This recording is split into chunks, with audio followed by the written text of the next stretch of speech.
Jadi itu bukan mau keluar, dibayar pun pasti orang nggak akan mau keluar. Nah di Indonesia sendiri kita mulai masuk sejak pertama sekali ke pengungsian Vietnam. UNHCR pernah menyelamatkan masyarakat Aceh yang minta perlindungan negara luar.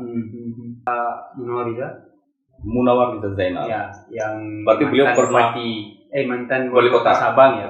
Isunya ada soal mereka bercari kerja, ada yang juga bercari suaka, ada yang juga menganggap itu korban TPPU, tindak pidana perdagangan orang dan sebagainya. Sebenarnya kalau misalnya abang ingin menjelaskan secara jujur ya, siapa fungsi Rohingya itu? Apakah pencari kerja, pencari suaka, atau dang tang gedang dang dang daga dum gedam dam dam tung tang daga dum daga dum tung Pro Justisia. Assalamualaikum warahmatullahi wabarakatuh. Teman-teman Pro Justisia, hari ini kami akan menjelaskan tentang Rohingya. Tentu isu Rohingya sudah kita dengar bersama. Ada banyak suara, ada banyak pendapat, ada banyak komentar. Namun hari ini kita coba mendengar satu komentar dari pihak yang paling berkompeten soal pengungsi, UNHCR. Hadir bersama kita Pak Faisal yang nanti akan menjelaskan secara panjang lebar soal pengungsi, soal Rohingya, asal-usul mereka, dan juga tantangan UNHCR ketika menangani Rohingya di Aceh. Baik, Bang Faisal, selamat datang Bang. Selamat datang, terima kasih. Ini podcast Pro Justisia sebagai ruang alternatif untuk memberikan bantuan kepada masyarakat luas untuk mencari keadilan dan sebagainya. Nah, Abang kami undang kemari sebagai representasi UNHCR. Mungkin Abang bisa jelaskan Bang, apa sebenarnya UNHCR, fungsi dan tugas mereka, dan sudah berapa lama bekerja di Aceh? Ya, baik, terima kasih Bang untuk undangannya. Memang terlalu banyak ya informasi yang saya kira didapatkan, terutama juga kemudian terkait dengan UNHCR sendiri. Saya merasa ada yang salah mempersepsikan bahwa UNHCR itu seperti lembaga atau NGO, mana ini akan salah. Nah, UNHCR ini adalah satu organisasi di PBB. Kalau bisa kita katakan itu dari PBB itu kan ada banyak organ-organnya, banyak unit-unitnya, ada UNDP, terus kalau sering kita dengar ada WHO yang khusus kemudian menangani masalah kesehatan. Kalau tadi kita UNDP itu bicara tentang pembangunan, kemudian ada UNICEF yang kemudian fokus dengan anak-anak, terus ada UNFPA yang khusus perlindungan perempuan. Kalau kita bilang dinas itu dinas DP3A-nya, nah, itu UNFPA-nya. Kalau UNICEF itu dinas pendidikannya. Nah, UNHCR di mana? UNHCR ini kalau misalnya bisa kita katakan itu adalah unitnya yang memang khusus kemudian menangani tentang pengungsi atau pengungsian.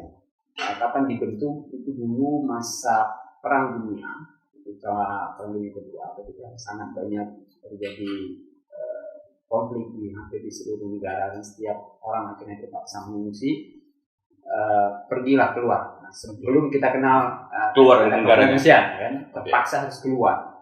Kemudian dibentuklah satu badan yang memang khusus menangani masalah ini.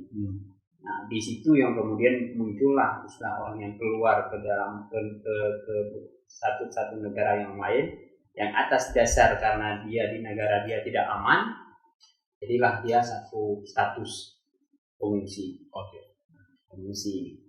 Makanya kemudian kalau kita berbicara ke pengungsian yang memang berhak mendapat perlindungan internasional, syaratnya itu bahwa dia keluar dari negara dia karena persekusi, ancaman hidup, konflik domestik, ataupun yang lain yang memang mengancam kehidupan dia dan tidak bisa menjadi dan negara tidak bisa menyediakan proteksi tersebut. Itu yang kemudian mereka terpaksa. Jadi itu bukan mau keluar. Jadi bukan karena ingin keluar, bukan, tapi terpaksa keluar. Karena saya yakin setiap orang tidak akan mau keluar dari meninggalkan kampung halamannya, dibayar pun pasti orang nggak akan mau keluar. Nah, ini pengungsi. Nah, itu dasarnya pertama. Nah, di Indonesia sendiri kita mulai masuk sejak pertama sekali ke pengungsian Vietnam. terjadi konflik di Vietnam yang terkenal dengan istilah manusia perahu. Ya, manusia perahu. Ribuan, yang kemudian itu juga yang selalu sekarang dibicarakan tentang Pulau Galang. Pengungsian kenapa tidak ditempatkan di Pulau Galang, sebenarnya itu referensinya itu dulu, bahwa pernah dulu waktu masa pengungsian di Vietnam mereka kemudian ditempatkan di satu Pulau Galang. Nah di situ UNHCR pertama diminta oleh negara untuk hadir membantu pemerintah menangani pengungsian ini. Artinya eksistensi UNHCR di Indonesia sudah sangat lama. Sudah sangat lama, dari tahun 70-an itu masa itu perpindahan refugi di pengungsi yang Vietnam itu lah. Ya, itu menjadi kalau itu sejarah UNHCR di Indonesia. Tapi kalau misalnya UNHCR dan Aceh juga pernah mengalami konflik yang panjang 89 sampai dengan emigrasi 2005. Apakah UNHCR pernah terlibat dalam proses perlindungan beberapa masyarakat yang minta suaka kepada negara lain sebelum kasus Rohingya? Betul. Nah, kembali kalau misalnya kita berbicara tentang konflik di Aceh, apakah UNHCR ada di Aceh? Nah, ini mungkin juga jadi berbeda. Ya. Karena kemudian kita tadi berbicara ke pengungsian adalah orang yang keluar dari negara dia ke negara yang lain dan di sana sebenarnya dia membutuhkan atau meminta perlindungan. Dan kasus ini kalau kita berbicara UNHCR dalam kaitannya dengan konflik Aceh dulu atau pengungsian di Aceh dulu, itu kita berada di Malaysia sama di Thailand. Artinya UNHCR yang di Malaysia dan Thailand. Nah, waktu banyak orang-orang kita yang mengungsi ke Malaysia dan kemudian tentu pada waktu itu juga Malaysia tidak serta-merta kemudian mengatakan ini diterima dan segala macam. Karena itu juga menjadi, dan kalau misalnya mau dilihat lagi seninya, penjara seninya, ya itu yang kemudian salah satu tragedi ya yang paling ramai masyarakat yang paling lebih gampang berarti rujuk itu aja lah. Nah, orang-orang yang pernah survive di situ dan pernah ketemu mendapatkan perlindungan UNHCR, nah ini yang orang-orang yang akan bisa mengatakan seperti apa sih sebenarnya UNHCR bekerja. Artinya beberapa senior kami, beberapa abangda ya, kalau sekarang paling populer, pernah terlibat sama UNHCR atau secara lebih khusus mengatakan UNHCR pernah menyelamatkan masyarakat Aceh yang minta perlindungan ke negara luar. Siapa misalnya? Kalau di sini kita bisa melihat Pak Munawar Rizal Zainal. Ya, yang berarti beliau pernah mantan wali kota Sabang ya. Sabang. Kemudian yang masih aktif kalau sekarang kalau di media itu Asnawi Ali. Yang sekarang dia berada di Kanada. Bukan. Saya lupa namanya, daerah Eropa. Eropa. Kalau nggak di Denmark, saya nggak lupa namanya. Nah itu. Nah ada banyak sebenarnya kan orang-orang yang pernah memegang kartu UNHCR dan merasakan manfaat adanya UNHCR saat dia membutuhkan perlindungan. Berarti rompi UNHCR tidak hanya dalam kasus Rohingya di Aceh. Ya, benar. Nah itu juga yang perlu dipahami bahwa kemudian kita adalah ini kan berbicara tentang ketika kita punya negara nih, dalam negara kan ada aturan-aturan. Tetapi ada potensi kemudian di negara sendiri aturan tersebut tidak berjalan. Atau tadi seperti kita berbicara tentang perlindungan, maka sebenarnya kan itu ada kewajiban negara di mana saja untuk melindungi masyarakatnya. Untuk pada satu sisi kadang-kadang ini tidak bisa dipenuhi. Kemudian ada layer yang paling atas itu internasionalnya untuk perlindungan internasional. Pertanyaannya Pak, saya sebut Bang Faisal aja ya. Kalau misalnya UNHCR pernah terlibat secara historis dengan beberapa tokoh masyarakat Aceh yang mencari suaka, kenapa kesannya sekarang UNHCR itu seperti ditolak oleh sebagian masyarakat terkait isu Rohingya ini? Apakah merasakan itu? Iya, memang kalau misalnya kita lihat yang sekarang ini penolakan ini lebih masif karena saya di lapangan. Jadi di lapangan ada penolakan, tapi tidak masif yang se-ekstrim yang kita rasakan di media sosial. Artinya bahasa-bahasa yang tidak komentar netizen. Komentarnya ya. Jadi kalau kita berbicara ini kelihatannya memang yang sekarang lebih banyak berbicara itu kelihatannya orang yang kemudian mungkin tidak tahu cerita perspektif bahwa Aceh pernah berkonflik, bahwa Aceh pernah terpaksa harus mencari negara lain. Dan ketika berbicara tentang mencari negara lain, tantangannya apa dan siapa yang dia butuhkan untuk dia berbicara. Ini yang kelihatannya mungkin untuk yang sekarang mungkin banyak yang tidak melihat itu lagi atau lupa ya. Atau kadang generasi yang sudah di atas itu yang tidak merasakan bagaimana konflik hidup di Aceh, atau malah nggak tahu kalau di Aceh pernah ada konflik mungkin. Ya. Nah itu yang generasi-generasi yang di atas itu yang kelihatannya berbicara tentang kondisi-kondisi yang sekarang. Oke. Menarik, Bang. Dan itu juga bisa dikatakan kalau kita lihat 2017 kan masih sangat masif. Siapa yang berada di depan? Orang-orang yang dulu pernah, orang-orang tua sebelumnya. Maka mereka merasakan bagaimana kesulitan penerimaannya mungkin lebih tinggi. Nah kalau sekarang ini kelihatannya agak lebih yang generasi-generasi sekarang, baik di kepala desanya juga orang-orang yang kalau saya lihat sekarang apa generasi milenial ya. Nah, itu kepala desa juga banyak yang milenial. Makanya ketika mungkin kita berbicara tentang pendaratan di suatu daerah itu kan lebih banyak kita berhadapan dengan kepala desa langsung, responnya dengan pemerintahan desa, mungkin juga ada pengaruh kemungkinan. Ya. Mungkin, Bang. Kemudian ya di satu sisi memang masyarakat tidak punya informasi yang utuh soal isu Rohingya ini, ya kan? Ini kan banyak yang berkembang. Kalau misalnya kita coba petakan isu Rohingya, ada soal mereka bercari kerja, ada yang juga bercari suaka, ada yang juga menganggap itu korban TPPU, tindak pidana perdagangan orang dan sebagainya. Sebenarnya kalau misalnya abang ingin menjelaskan secara jujur ya, siapa fungsi Rohingya itu? Apakah pencari kerja, pencari suaka, atau itu korban dari agen TPPU? Baik. Nah ini sebenarnya saling terkait. Jadi semua ini kemudian kriterianya masuk. Kalau misalnya kemudian dia dibilang sebagai korban TPPU, pada satu perspektif juga masuk. Dibilang dia kemudian juga orang yang mencari kerja atau mencari kehidupan yang lebih baik, bahasa yang lain sebenarnya. Proses untuk bisa hidup lebih baik ya pastinya juga dengan harus bisa kerja, kan begitu juga masuk. Tetapi kemudian yang perlu kita sepakati bersama, asal keberangkatan pertama, kenapa mereka harus keluar? Apa penyebabnya? Itu penyebab. Itu yang kemudian, maka kemudian itu salah satu fungsi kita di UNHCR untuk salah satu mandat kita adalah kemudian memberikan status seseorang yang masuk ke negara yang lain, kemudian dia mencari perlindungan internasional. Berhak tidak kemudian mendapatkan perlindungan internasional. Dan Indonesia bagian dari komunitas internasional. Indonesia bagian dari komunitas internasional itu kan hampir semua negara kemudian kita mengatakan bahwa ya setiap negara itu ya bagian dari komunitas internasional. Tinggal hanya kemudian kita bergabung di dalam kesepakatan apa atau yang lain. Sehingga kita dimaksud pertanyaan mungkin seperti apakah kemudian kita termasuk dari partisan penandatan konvensi pengungsi. Kalau yang itu kan tidak. Berarti Indonesia bukan tidak partisan yang menandatangani konvensi tentang pengungsian.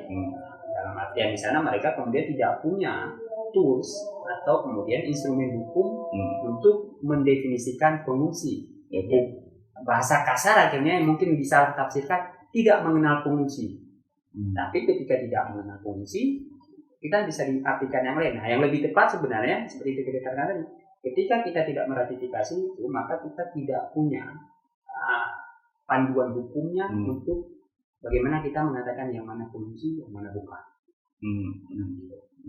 Bang. Tapi masyarakat juga dicukupi oleh informasi misalnya soal Rohingya ini kan soal masyarakat yang jorok, mereka tidak tertib, punya potensi merusak keamanan, ketertiban, mengganggu kenyamanan masyarakat lokal dan sebagainya.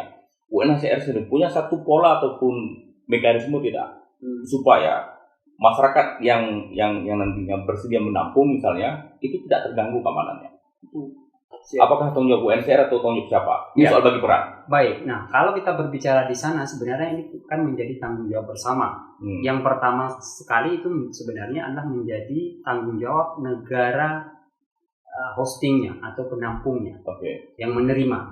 Nah, kita perlu sepakati dulu bahwa kemudian kewajiban menolong untuk orang yang membutuhkan itu tidak hanya kemudian terikat kepada orang-orang yang atau partisan tadi yang menandatangani konvensi tentang pengungsi. Kewajiban menolong. Saya tegaskan, artinya meskipun Indonesia tidak menandatangani konvensi tersebut, tetapi juga wajib menolong pengungsi. Benar. Begitu ya? Ya. Kenapa? Itu hanya salah satu instrumen. Kemudian ada instrumen hukum yang lain yang kemudian mengikat Indonesia. Salah satunya HAM. kita sudah meratifikasi DUHAM itu tahun 99. Dan menjadi undang-undang, Ya. itu undang-undang tahun 99. Nah, di situ sudah dijelaskan semua. Dan ketika kita mau melihat lagi juga apa sih yang ada di dalam aturan kita, termasuk kemudian Indonesia juga mengakui hak-hak setiap orang untuk mencari suaka. Ya. Nah, dari sana dengan poin ini berarti setiap orang yang datang ke Indonesia kemudian dia mengatakan mencari suaka perlindungan, tadi kan diakui haknya, berarti wajib untuk kemudian menerima orang yang mencari suaka ini. Nah, terlepas kemudian mungkin tidak berhak dalam posisi jangka panjangnya, mungkin penyelesaian jangka panjang yang tidak ada di Indonesia sebagai yang tidak menandatangani misalnya untuk apa perbedaan signifikannya antara negara yang meratifikasi dan tidak? Apa perbedaan? Nah, paling simpel mungkin bisa kita katakan bahwa ketika orang itu sudah meratifikasi, dia memang sudah terikat kewajiban secara mutlak. Artinya ketika orang itu masuk, maka semua hal-hal terhadap si orang ini boleh ada di sana, atau termasuk pembiayaan. Itu salah satunya. Artinya dia boleh bekerja, boleh mencari kehidupan di sana dan semuanya. Itu bagi orang-orang yang kemudian sudah mengakui tentang keberadaan pengungsi, atau tadi sudah punya aturan tentang pengungsian. Nah, bagi kita di Indonesia maka masih ada batasan. Seperti umpamanya pengungsi ya belum boleh bekerja. Nah, ini menjadi sebenarnya juga kelemahan. Kita menerima, tetapi ketika dia tidak diberikan kewenangan untuk bisa berusaha sendiri, menghidupi diri dia sendiri, maka sebenarnya backwardnya malah kita menjadi beban. Kan begitu, karena kita kemudian karena dia tidak boleh bekerja mencari sendiri, jadi dia harus dibiayai. Kalau soal penanganan negara yang meratifikasi dan tidak, kalau tadi Abang sampaikan yang meratifikasi itu menjadi tanggung jawab negara seutuhnya dari awal sampai akhir. Nah, kalau tidak seperti Indonesia, maka siapa yang bertanggung jawab? UNHCR. Nah, jadi kita bisa melihat mungkin pendekatan-pendekatan di beberapa contoh. Sekarang kalau kita berbicara khusus Rohingya, itu pengungsian terbesar kan ada di Bangladesh. Dengan di Cox's Bazar-nya, di satu wilayah itu ditempatkan hampir 950.000 orang di sana. Nah, dalam penanganannya masih sampai dengan hari ini bergantung kepada bantuan internasional. Karena kemudian itu yang tadi mungkin kita, dan di Indonesia juga seperti itu. Bahwa penanganan pengungsi di Indonesia, kita ada pengungsi sekitar 12 ribuan pengungsi. 12 ribuan dari Rohingya atau tersebar? Dari beberapa negara. Dan dominannya hampir 50% itu adalah orang-orang Afghanistan. Nah, untuk penanganan mereka pun juga kemudian tidak ada kewajiban negara untuk menganggarkan. Malahan kalau kita pelajari undang-undang kita tidak boleh. Nggak masuk KPBN lah? Nggak boleh, malah dia, walaupun itu kemudian dikatakan kebencanaan, yang kita katakan bencana kemanusiaan, tetapi itu hanya untuk orang lokal kita sendiri. Tidak berlaku untuk orang non-Indonesianya atau bukan warga negara Indonesia. Kalau kekhawatiran sebagian masyarakat dan juga saya dengar beberapa tokoh mengatakan kalau Rohingya masuk ke Aceh, maka itu akan menguras uang daerah, uang Pemkab, uang provinsi misalnya. Apakah ada skema itu? Tidak. Dalam persoalan keuangan itu menjadi tanggung jawab negara atau pemerintah lokal dalam hal ini. Jadi sejauh yang sudah kita jalani sekarang tidak ada kemudian kerjasama dengan pemerintah sampai dengan melibatkan komitmen untuk pendanaan. Itu yang tidak. Jadi soal nasi bungkus siapa yang beli, Bang? Nah, ketika kita berbicara kemudian proteksi internasional, maka jadilah itu beban internasional. Maka kalau misalnya kita berbicara tentang kebencanaan, contoh kemudian ada level bencana, misalnya bencana desa, maka ketika desa tidak mampu, levelnya naik ke kecamatan, ada bantuan dari kecamatan, begitu.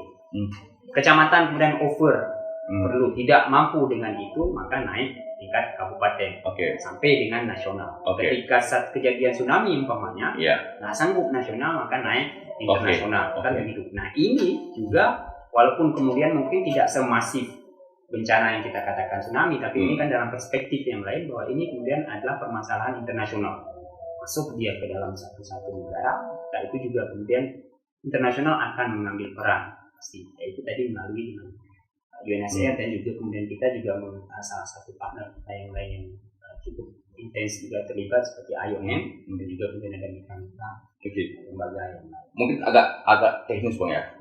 Kalau misalnya pendanaan yang dari internasional Tapi kenapa ada nasi bungkus yang dianggap tidak standar?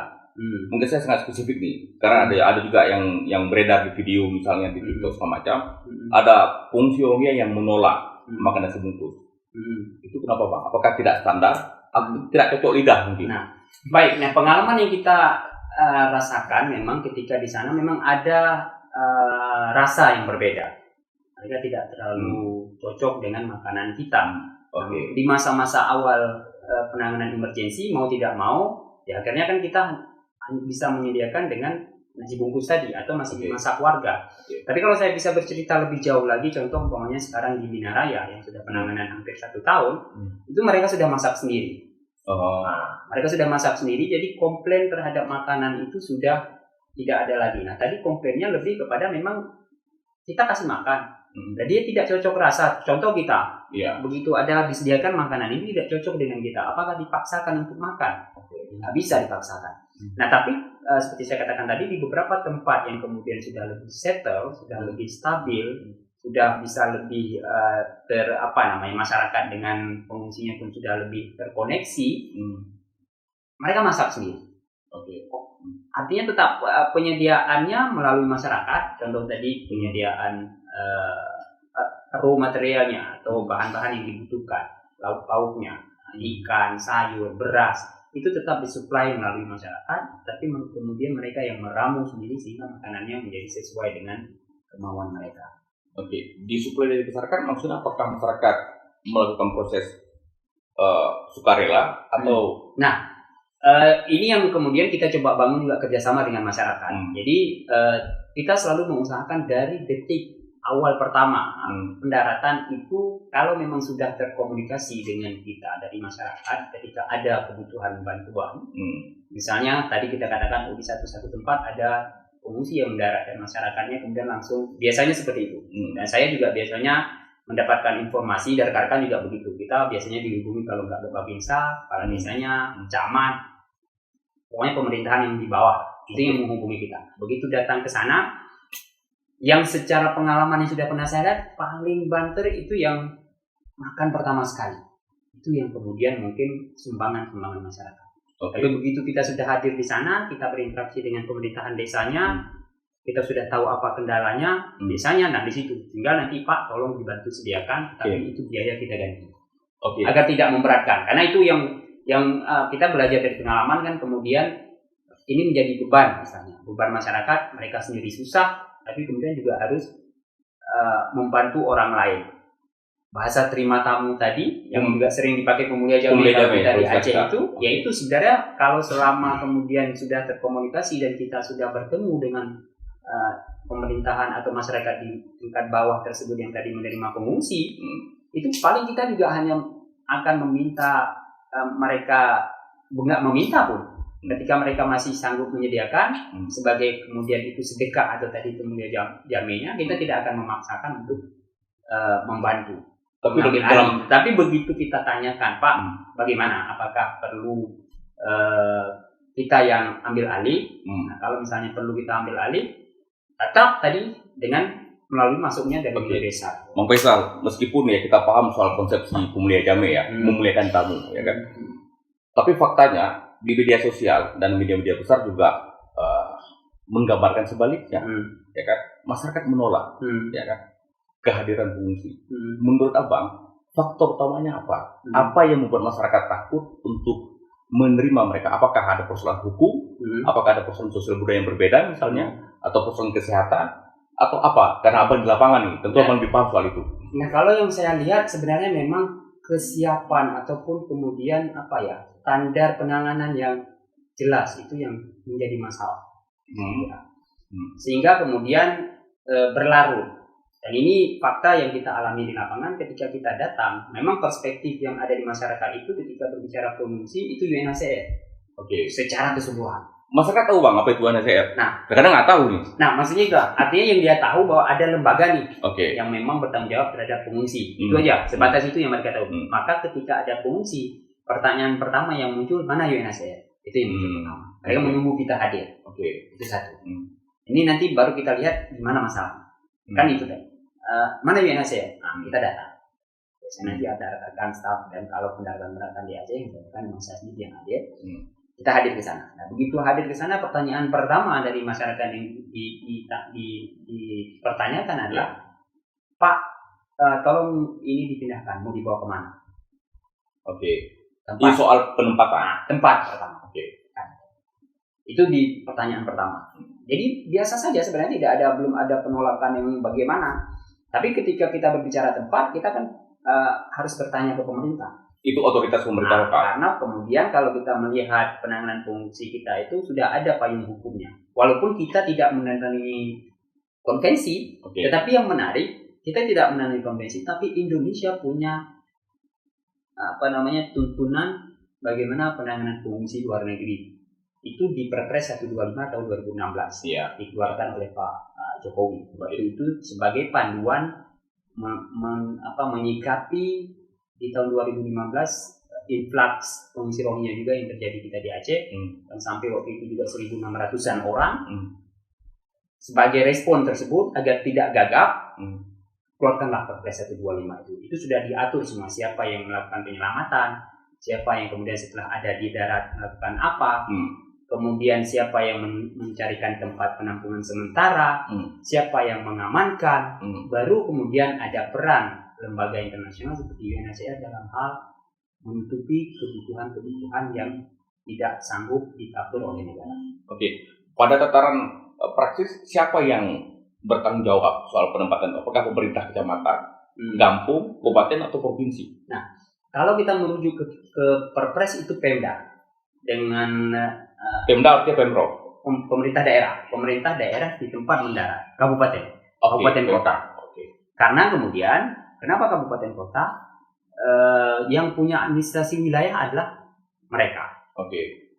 Secara tidak langsung. Kita punya negara nih, tapi kemudian kewenangan administratif tetap ada di tingkat kabupaten. Nah, itu yang kemudian di Perpres disebutkan. Bahwa untuk penunjukan tempat penampungan itu menjadi kewenangan Pemda karena mereka yang punya otoritas. Mereka itu yang paling paham. Tempatnya di mana, dan itu yang ketika kita balik ke cerita tadi kenapa jadi masalah, itu yang ditanya. Begitu ditanya itu untuk di Aceh sampai dengan hari ini, padahal kita sudah ada pengalaman menerima pengungsi dari sekian lama. Salah satu kemudian mandat dari Perpres 125 itu adalah agar kemudian kita bisa lebih teratur dalam penanganan, tidak gagap pembentukan Satgas. Itu kemudian walaupun diperdebatkan, masalahnya bukan lagi masalah perdebatan atau tidak, kita berbicara tentang ketika ada masalah sudah ada loh yang mestinya tahapan-tahapan yang dilakukan. Satgas dibentuk di tiap-tiap daerah, itu sudah pernah ada instruksi dari pusat agar setiap kabupaten kota punya Satgas penanganan pengungsi.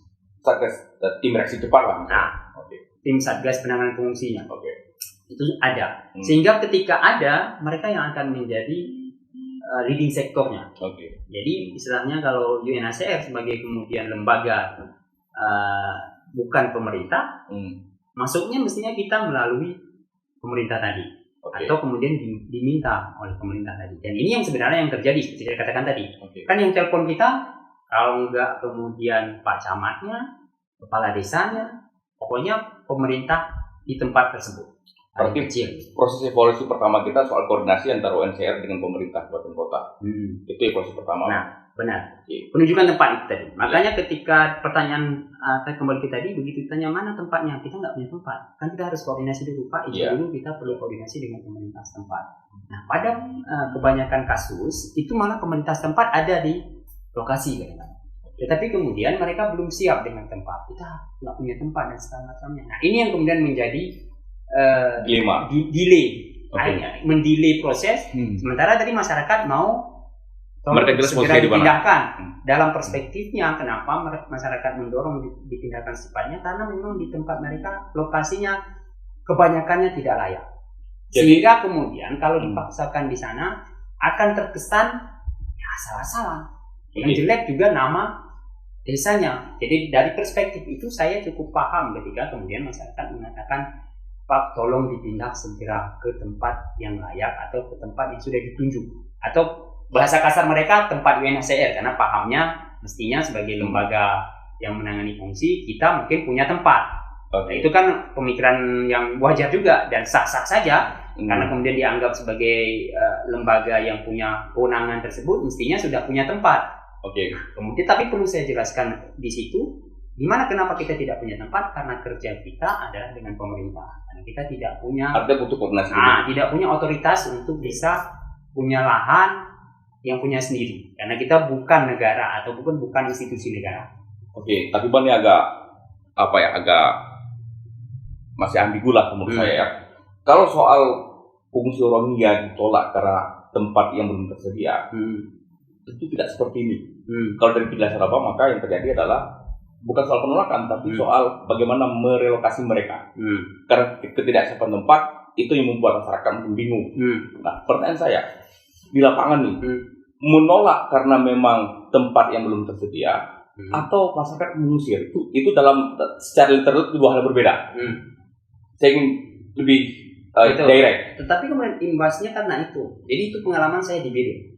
Saya teringat ketika kemudian di Birin, maka masyarakat Birin mengatakan berarti kalau tidak ada tempat dan di sini kita tidak layak menampung mereka,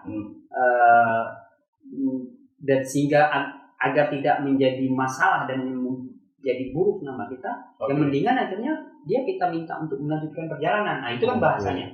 Jadi tetap tadi masalahnya di tempat. Tetapi kemudian bisa nggak itu dijadikan alasan kita nggak punya tempat? Itu nggak boleh juga.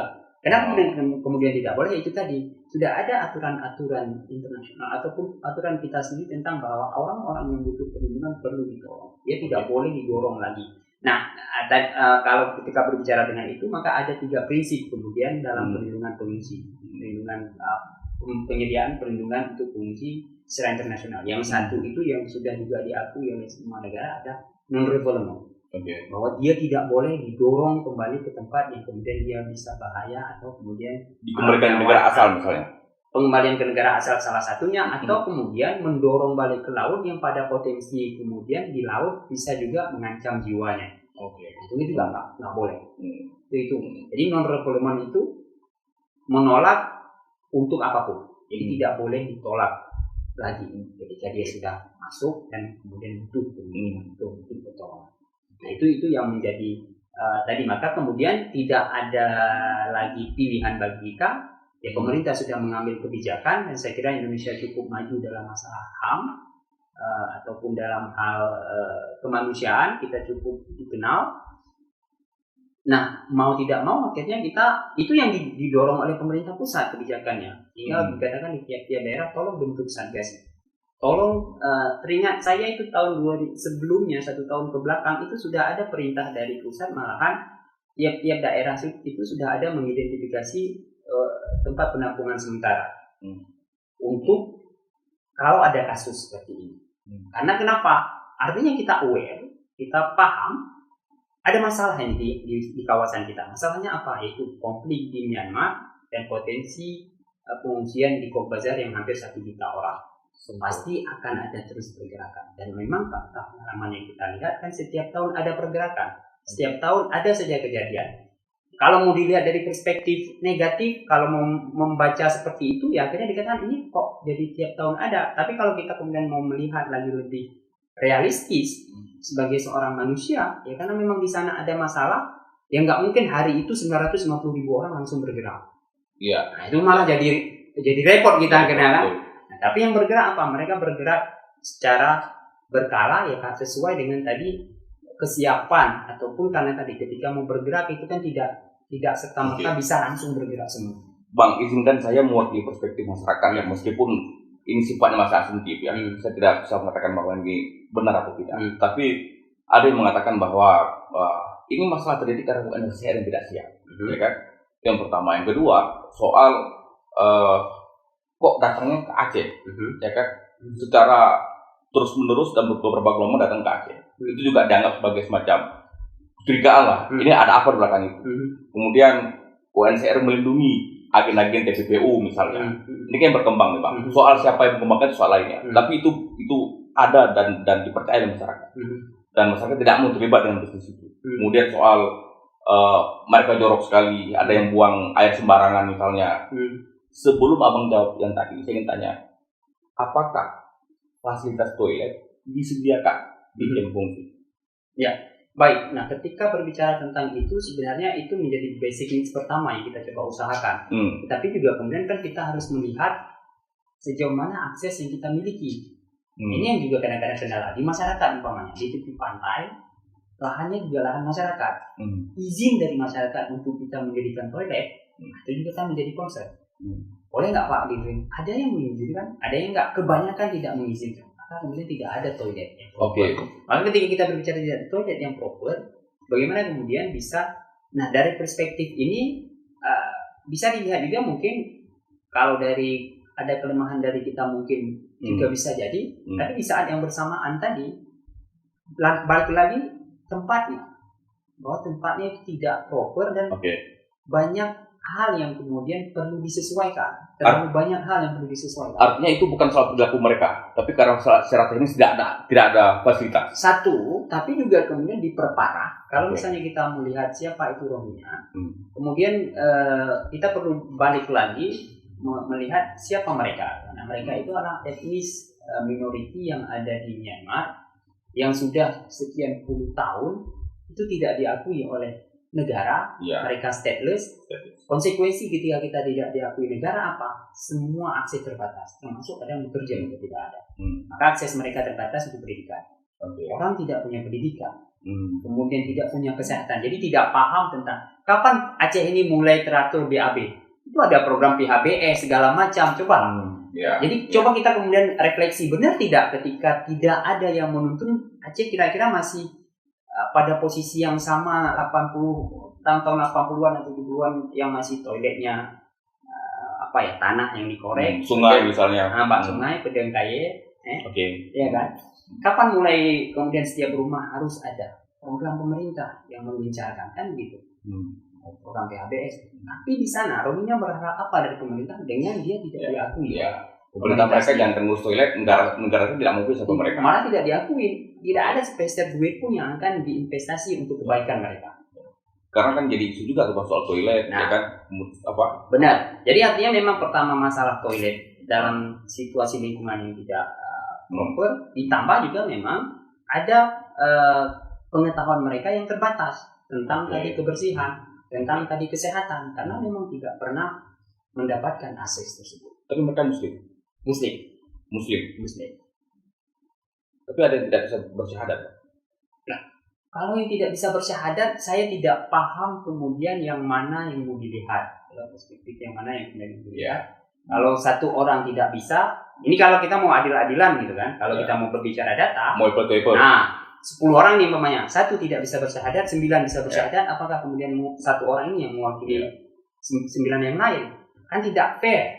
Tapi kalau kemudian mau melakukan seperti itu, yuk kita buat data sekarang, silahkan rekan-rekan datang ke game, tanya suruh baca syahadat atau tadi baca Fatihah, berapa banyak yang bisa.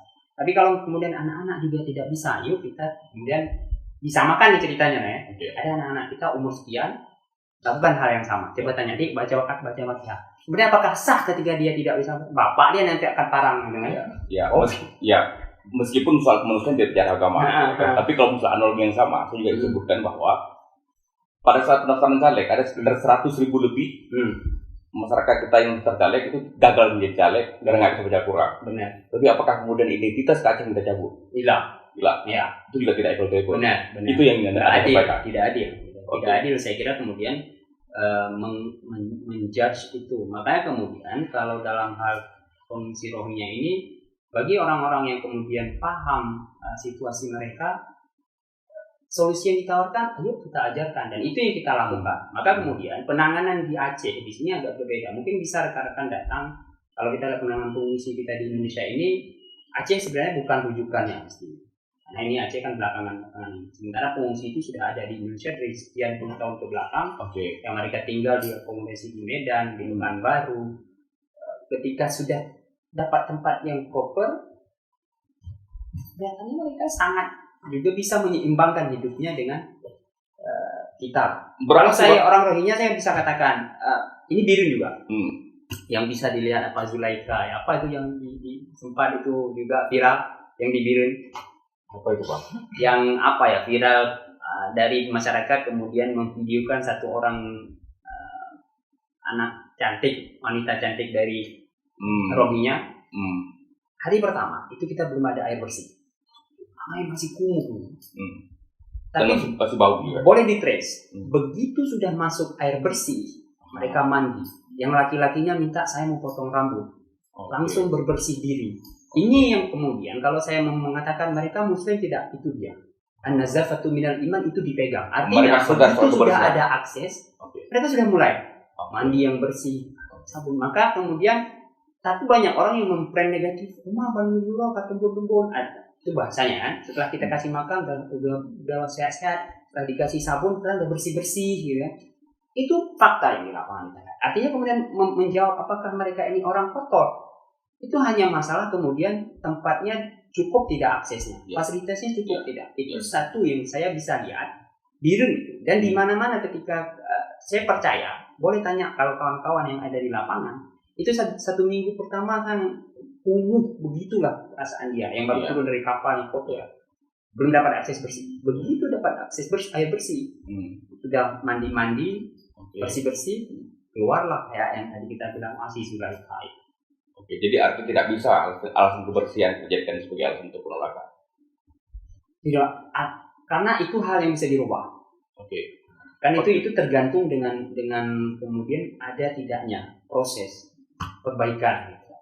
Kemudian agak miris juga Bang ya, soal ada beberapa kawan mahasiswa yang menolak mereka dengan alasan yang mereka bangun sendiri dengan perspektif mereka sendiri, dan itu membuat Aceh di mata internasional agak sedikit dalam tanda kutip bermasalah.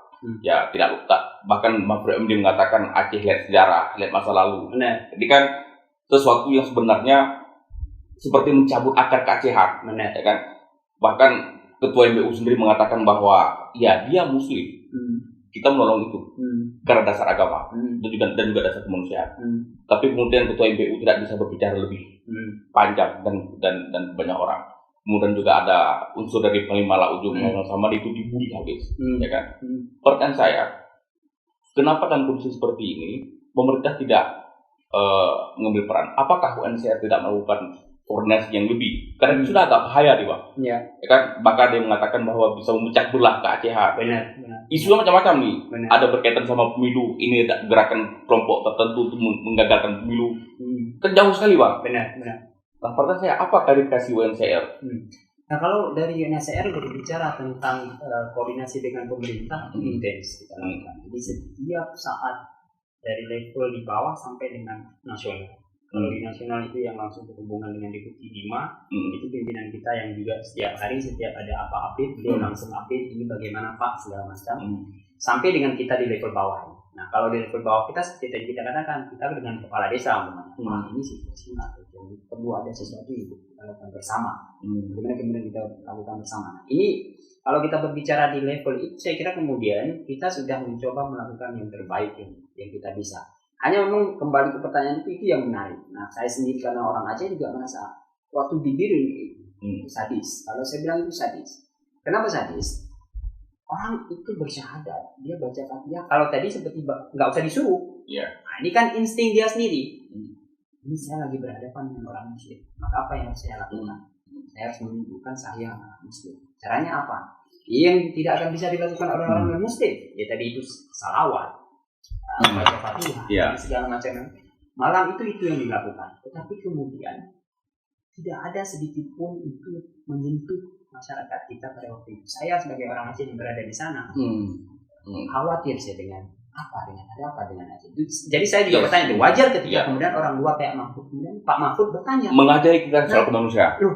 Enggak Pak, kok keliru orang Aceh ini paling manusiawi sebenarnya. Kita yang paling di depan sebenarnya. Tapi hari ini itu yang tidak tahu ada apa.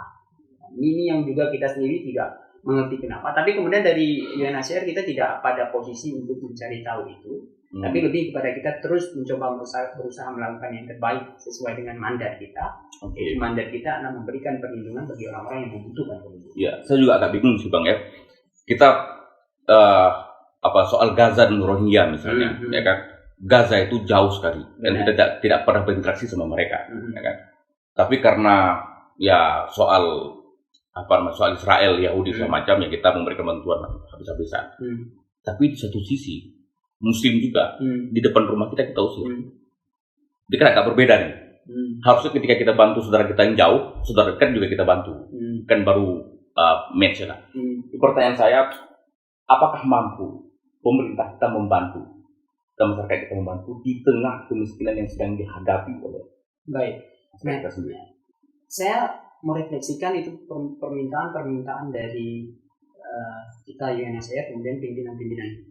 Jadi diminta oleh negara terkait dengan kebutuhan kita akan usahakan. Itu ya. Jadi negara cukup dengan tadi hadir saja memberikan tempat dan menjadi leader. Sesimpel itu. Ketika mereka menjadi leader, ini sebenarnya di luar. Kalau kita mau berbicara jujur, seperti kita katakan dari internasional, itu siap membantu. Dan ini sudah terbukti Aceh. Sudah dibantu sedemikian banyak. Jadi berbicara tentang tadi tidak mampu, saya kira itu bukan jawaban tidak mampu. Dalam keterbatasan kita pun kita sanggup. Nah, berbicara tadi masih ada yang miskin, dan itu juga sebenarnya menjadi concern kita. Dari lembaga sendiri kita concern dengan, maka kemudian ada di desa-desa penyangga kita juga tidak hanya memperhatikan si pengungsi, tapi desa penyangganya juga kemudian kita coba melihat apa yang bisa kita lakukan bersama. Kalau di PD kemarin itu salah satu yang dilakukan bersama itu pembersihan sungai, karena kita ketahui bahwa kemudian di Minarayanya sendiri itu daerah yang rentan banjir.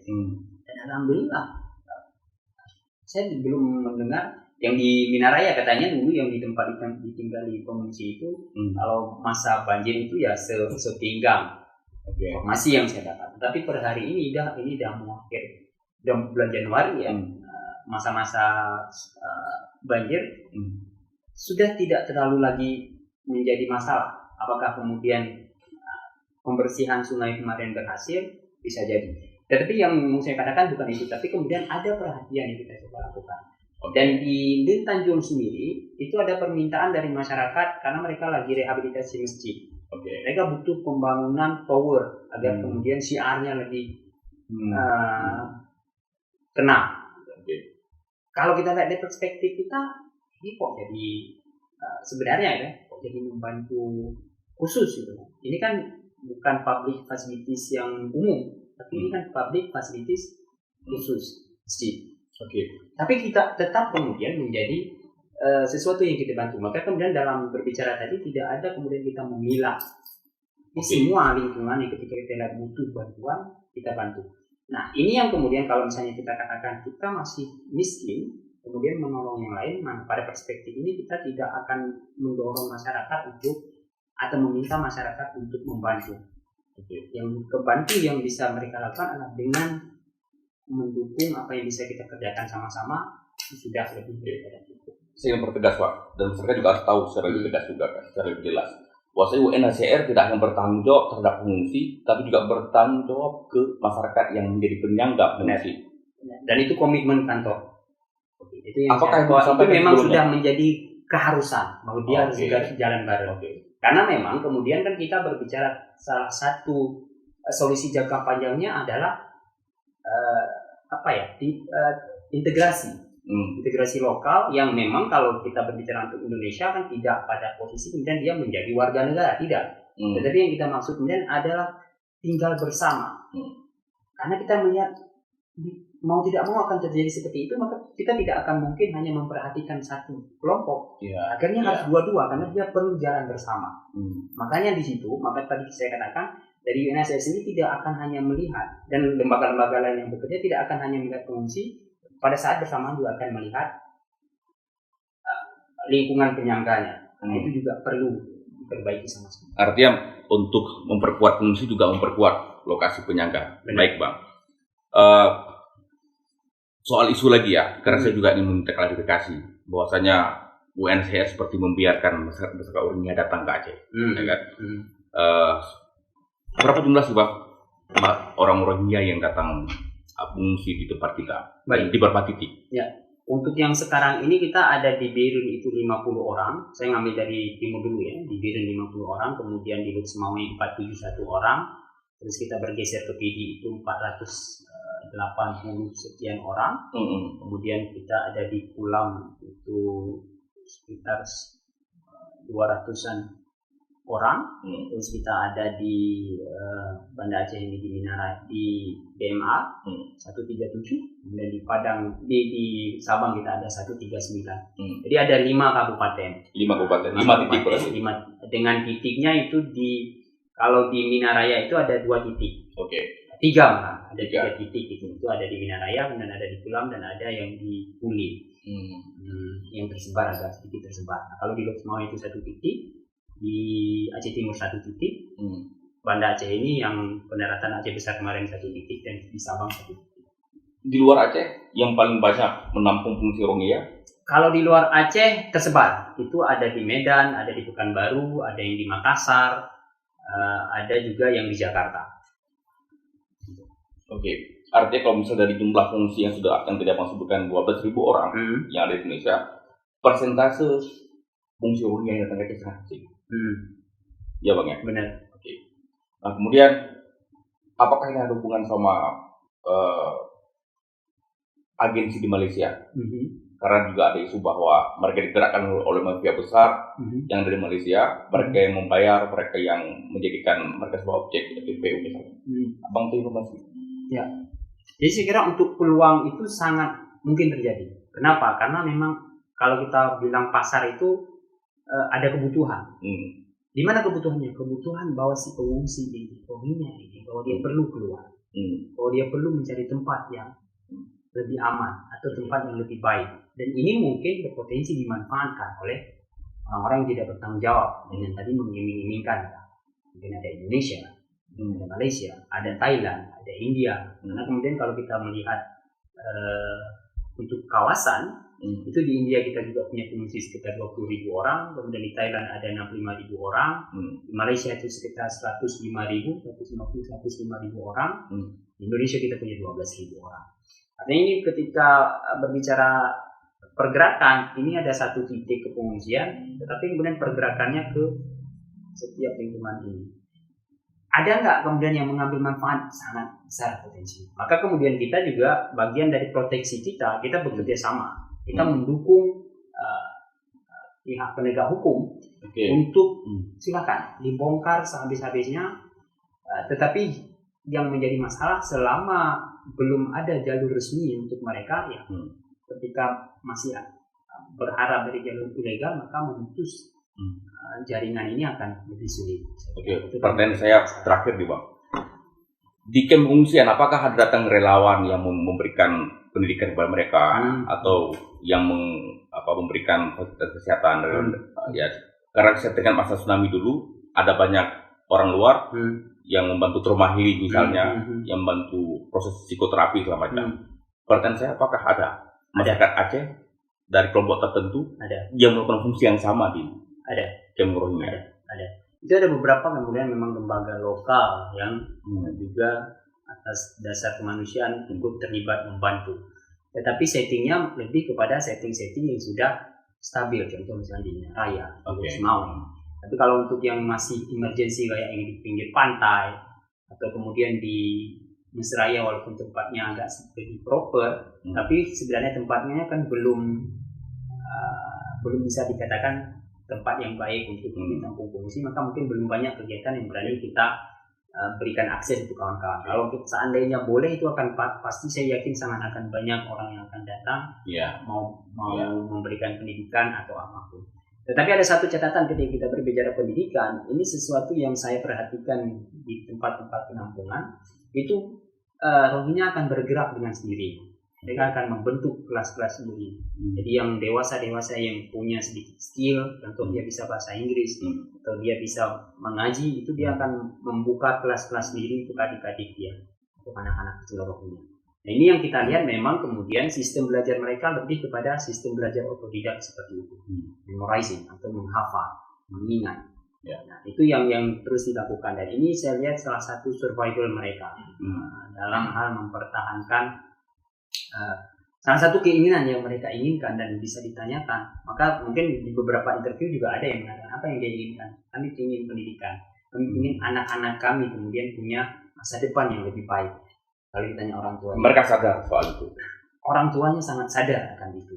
Bahwa kemudian untuk memperbaiki ini kita perlu akses pendidikan, dan ini yang saya kira juga dengan camp di Cox's Bazar yang sangat terbatas, aksesnya juga sangat terbatas, penanganan di sana juga tidak mungkin lebih baik, maka kemudian hanya ada tersedia sekolah-sekolah emergensi, yang mana kemudian settingnya mestinya bukan itu. Ketika kita berharap biar saya bisa punya masa depan dengan pendidikan, bukan melalui sekolah emergensi saya.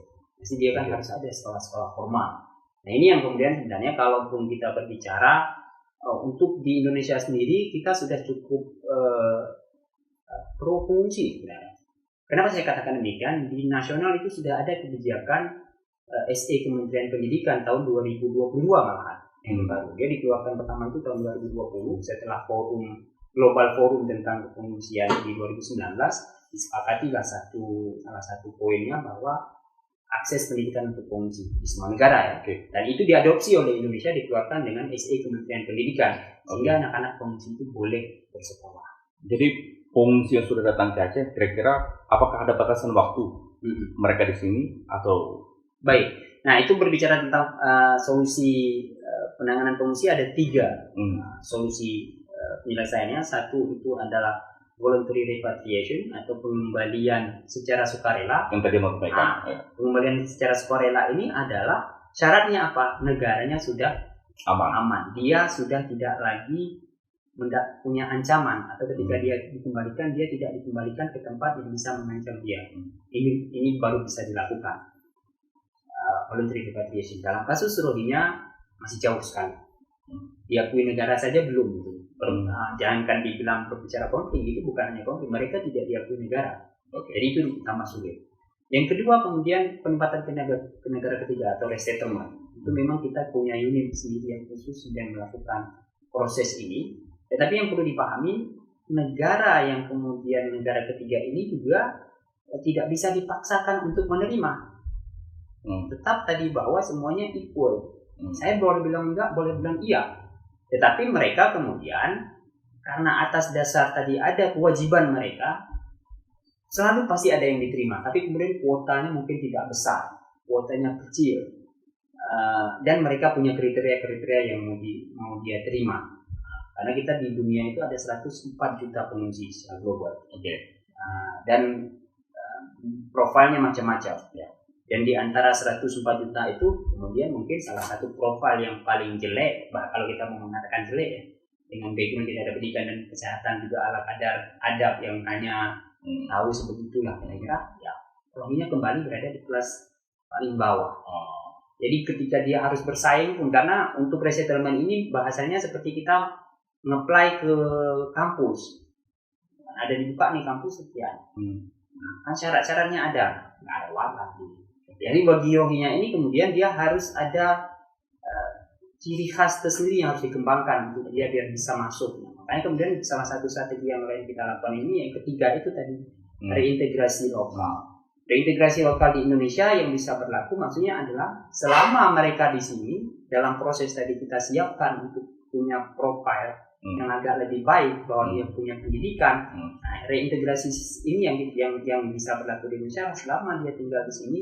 Kemudian dia mendapatkan akses-akses yang untuk memperbaiki profil ya, pendidikan dia diberikan akses pendidikan dan yang lain. Tetapi tetap nggak perlu khawatir. Indonesia saya yakin tidak ada peluang bagi mereka untuk menjadi warga negara. Itu tidak akan terjadi. Dan puasan tanah juga. Tidak ada, karena itu untuk menguasai tanah harus jadi warga negara dulu. Warga negara. Jadi nggak usah khawatir kalau misalnya orang ya tinggal akan menjadi warga dan juga menguasai tanah. Karena paling simpel saya jawab, kalau seandainya itu yang kita klaim, katakan begitulah, ini orang brutal, jadi dia akan minta tanah.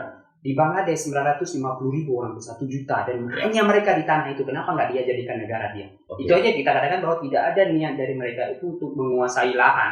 Seandainya itu niatnya, dia akan klaim itu Cox's Bazar menjadi negara atau menjadi tanah dia. Ini luar biasa hoax nih framing dan framing yang jelek. Closing statement 1 menit Bang. Dari awal sampai akhir saya bertanya satu pertanyaan. Apakah menurut Abang benar masyarakat Aceh menolak pengungsi Rohingya? Saya sebagai orang Aceh tidak yakin. Sebagai UNHCR? Sebagai UNHCR juga yang kita perlihatkan di lapangan seperti yang saya ceritakan tadi juga, faktanya tidak pada posisi tidak ada alasan yang langsung tiba-tiba mengatakan saya tolak. Seperti tadi saya katakan, lebih karena ini tidak mau diatur, pemerintah seperti lepas lah gitu, membiarkan masyarakat yang mengatur, jadilah kita seperti ini. Dan itu yang kemarin itu saya ketemu dengan salah satu tokoh agama, dan itu kata beliau, masyarakat itu tidak akan, sebenarnya penanganan ini tidak perlu harus tahu masyarakat. Negara lakukan terus, tempatan di mana tidak akan ribut. Hari ini yang kenapa itu malah dilakukan oleh masyarakat, dan kita termasuk mungkin UNHCR sendiri juga dengan keterbatasannya tidak bisa berbuat banyak yang kemudian bisa menyelesaikan masalah ini. Jadilah seperti ini. Jadi saya kira, saya yakin sekali bahwa kemudian ketika kita berbicara penolakan, perspektif saya sebagai orang Aceh sendiri, saya tidak terlalu yakin bahwa kemudian masyarakat Aceh benar-benar sudah kehilangan rasa kemanusiaan. Baik, terima kasih Bang Faisal. Karena durasi sudah diingatkan oleh kawan produser tadi. Kesimpulannya adalah jelas bahwa soal penolakan itu sebagian besar terjadi karena soal komunikasi dan informasi yang bermasalah. Itu yang pertama. Yang kedua, keterlambatan koordinasi pemerintah lokal dan juga dengan pihak UNHCR juga menjadi salah satu alasan kenapa masyarakat agak bimbang bagaimana memposisikan diri. Tapi tidak benar soal alasan kesehatan dan alasan lain. Itu hanya bagian dari bumbu-bumbu penanganan, itu sah-sah saja dalam kondisi darurat. Intinya, masyarakat Aceh masih manusiawi dan punya rasa kemanusiaan besar, sehingga melihat orang dia sebagai saudara seiman dan satu bangsa internasional. Terima kasih. Bersama saya Julfan, Puru Justisia. Kita jumpa di sesi yang lain. Assalamualaikum warahmatullahi wabarakatuh. Waalaikumsalam warahmatullahi wabarakatuh. Dung tang dang dang dang daga daga dum daga dam dam dam dung tang daga daga dum daga dung dung Pro Justisia.